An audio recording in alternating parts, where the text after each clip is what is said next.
Thank you, Mr Speaker. No one could deny that public transport on the Sunshine Coast is in a parlous state.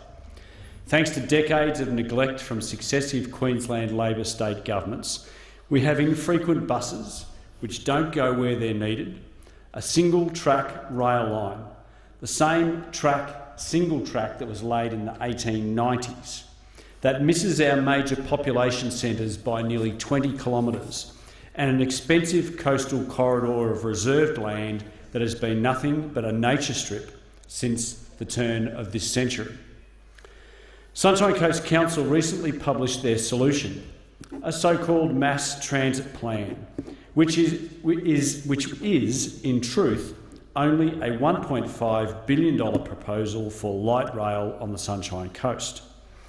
Council's light rail would run from Caloundra along Nichollen Way, through Kawana and then along Alexandra Parade, finishing after 22 kilometres in Maroochydore. It could not be more inappropriate for my community. Anyone who drives on Nichollen Way or Alexandra Parade in my electorate knows that these roads are already at more than capacity, and not only at peak hour. Light rail would take a lane from each of these roads and leave them nothing but car parks. It would not even reduce the number of cars on the roads. Our community is not like a capital city.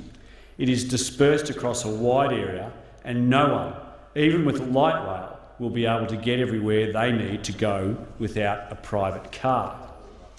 For those who live along the route, it would be a nightmare. Council's glossy consultation materials carefully hide the heavy fixed power lines, the crawling traffic and the screeching metal tracks. In their report to Council, which informed this project, PricewaterhouseCoopers actually examined 3 options for mass transit. These included dedicated bus lanes and another option for electric trackless trams, like those now being introduced elsewhere with great success. However, the light rail option had one advantage in Council's criteria, which set it apart from the rest. It had a far bigger impact on what councils call urban transformation. Light rail for the Sunshine Coast is not a public transport plan. It is a high-density development plan. The proposal would include rezoning an area of 400 metres either side of the track for most of its length from Caloundra to Maroochydore to allow the construction of apartment blocks. This 400-metre zone reaches all the way to the beach along much of the proposed route. It covers an area which more than 11,000 families have chosen to call home, specifically because of the low-density dwelling or living that they have now. If Council's light rail is allowed to go ahead, then those 11,000 families would very quickly find themselves joined by 40,000 more. Up to 100,000 people squeezed into a wall of tiny apartments and townhouses along a narrow coastal strip. There is another city in southeast Queensland like that, Mr Speaker, and most people on the Sunshine Coast moved to our community because they didn't want to be there.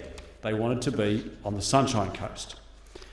I want to congratulate Tracy Goodwin McDonald and Kate Harvey of the Sunshine Coast Mass Transit Action Group for raising public awareness of this important local issue.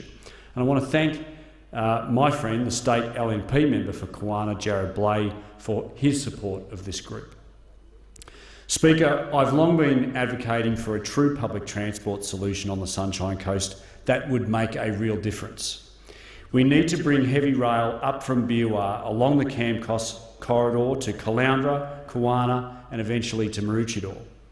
The Camcos corridor was secured for this purpose and paid for some 20 years ago. It would require no resumptions of land. People and infrastructure are already being built around the future stations. It would provide public transport for the same sections of the community as light rail, but with a key difference. Heavy rail would be connected to the North Coast rail line to Brisbane. Residents could use it not only to move around our community, but to travel to Brisbane, taking cars off the Bruce Highway and the major coastal roads that connect to it. This is the public transport solution that will significantly improve the quality of life for the people on the Sunshine Coast, and I intend to deliver it. I've had a number of meetings already with the Deputy Prime Minister and the Minister for Urban Infrastructure about this project, and I won't stop fighting until I get it.